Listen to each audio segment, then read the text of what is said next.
What's going on, everybody, and welcome to a brand new series on the Smite Game YouTube channel. My name is Trendkill, and this is Know Your Enemy.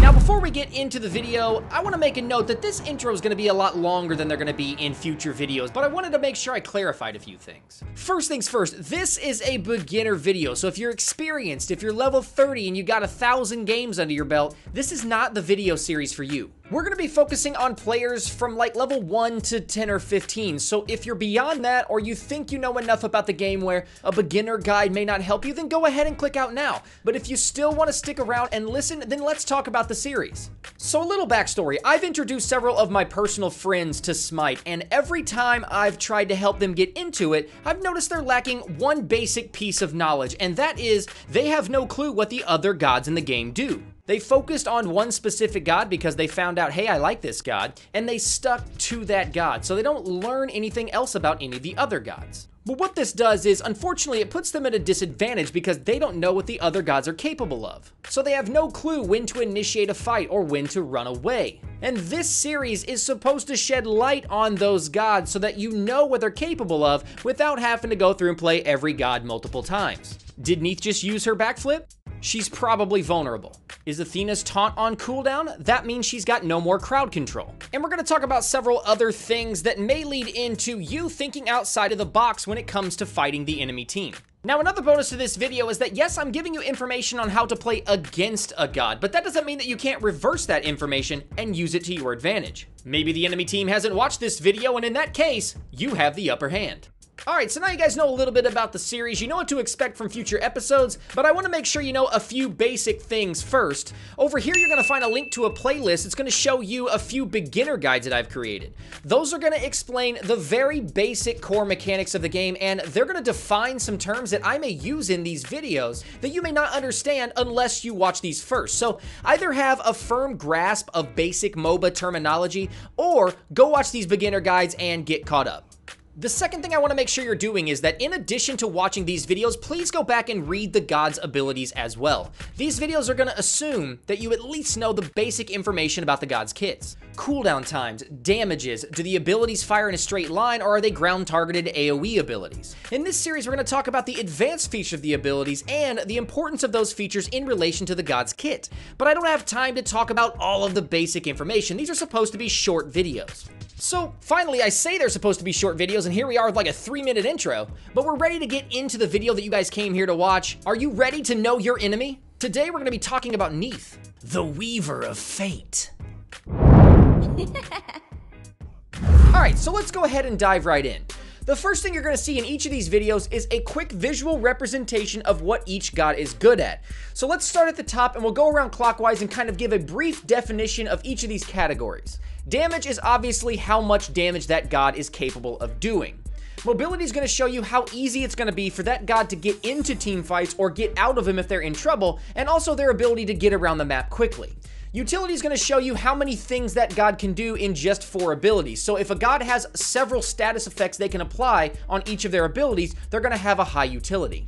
Defense is obviously going to show you how well they defend against attacks. Healing, like damage, is very straightforward. This is the amount of healing potential this god's going to have. You can see Neith's kind of floating around the middle of the graph. That's because she only has a self-heal. Somebody who can heal not only themselves, but also the rest of their team is going to be much higher in this category. And finally, control is going to show you how well a god can crowd control their enemies. So the purpose of this graph is to really give you a quick visual representation of what the god's good at, so you can glance right now and see that Neith is a much more controlling and utility-based hunter than she is a god who's going to come in and just blow your face off with damage.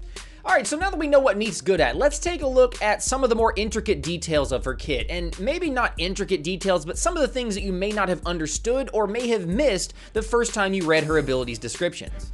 The first thing you need to understand about Neith is that her kit is built around her passive called Broken Weave. Essentially, every time an enemy god dies or Neith uses her backflip, a weave is placed on the ground in that location. Those weaves then interact with her first and second abilities and add secondary effects to those abilities. So for instance, her first ability is called Spirit Arrow. It is a straight shot projectile ability that damages and roots everything that it goes through. But when you shoot your spirit arrow through a broken weave, that broken weave detonates and explodes in a much larger area of effect. Not only that, but the damage that the spirit arrow would have normally done is then doubled. So you can see by integrating a broken weave into that ability, it drastically changes what that ability does.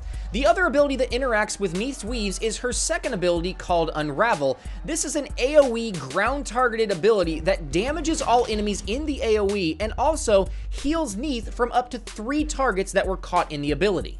Now, I wanted to make sure we talked about this one because this ability in particular does several things that you may have missed your first time reading through its description. For starters, a lot of people may not know that this ability debuffs the attack speed of all enemies hit by 30%. Also, this ability will heal from weaves that are in the same area for double what you heal from an enemy. And in addition to that, it adds to the total of how many things you can heal from. So in a scenario where there are 2 weaves on the ground and there's an enemy wave coming towards those weaves, Neith can use her Unravel on that entire wave, damaging the whole wave, healing from 3 of the minions, and in addition to the minions, healing from 2 broken weaves. Now, one last thing about weaves, if you are playing Neith, your weaves show up on the ground as a small blue circle. If the enemy team has a Neith, her weaves will show up on the ground as a small red circle, which will help you always be cognizant of which weaves are in play when you're fighting an enemy Neith. So when it comes to knowing your enemy, remember that Neith has a ton of tools in her kit that she can use to her advantage. In just 4 abilities, she has a root, a heal, an attack speed debuff, a slow, all of the weaves that are in play, and a global ultimate. So if played properly, Neith can be a very formidable foe. Alright, so in the mechanics section, what we're going to be doing is looking at things that you're going to want to watch out for as you're playing against an enemy Neith. These are more advanced tactics or things that are not inherently obvious by reading the descriptions of the abilities. Also, remember that these mechanics and tips can be reversed and used to your advantage if you happen to be the one playing Neith. Alright, so the first tip I've got is about Spirit Arrow. Remember that this ability can be fired through walls. This is not obvious based on reading the description. So remember, if you're low on life or you happen to be running for your life, you're not safe if you're separated from Neith by a wall because she can still shoot through that wall and either kill you or root you to give her more time to get around that obstacle. Another thing we need to be watching out for is her ability to shoot her broken weaves with her Spirit Arrow. Remember, those explode in a large AoE, so you need to always be aware of how large or approximately how large those AoE explosions are. If you're trying to take advantage of an enemy Neith's poor positioning, she's instinctually gonna backflip. Well, remember, the backflip lays a weave on the ground. She can shoot that weave and root both you and your support, as well as dealing double the damage that she would have done had you not been standing in that AoE. So always remember what causes weaves to be created and what Neith can do to those weaves so you don't get caught off guard. Alright, so let's move on and talk about Unravel. This one ability, let's say you happen to be boxing an enemy Neith, which is essentially fighting her 1v1. If you guys are both similar farm, similar level, similar experience with the god, odds are either one of you could win.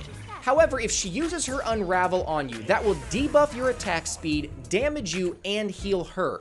That one ability can greatly turn the tide of battle if you had not prepared for those things to happen. So always remember what that ability can actually do to you. Another thing that people don't necessarily think about when it comes to the heal part of her Unravel is that if you happen to be chasing an enemy Neith through the jungle, she can use her Unravel on a jungle camp from outside of the aggro range of that camp to heal from it without taking the risk of taking damage from the camp itself. So that can really turn the tides of a chase through the jungle. Alright, now let's move on to her third ability, Backflip. This is an extremely versatile ability in the fact that it does several different things for her.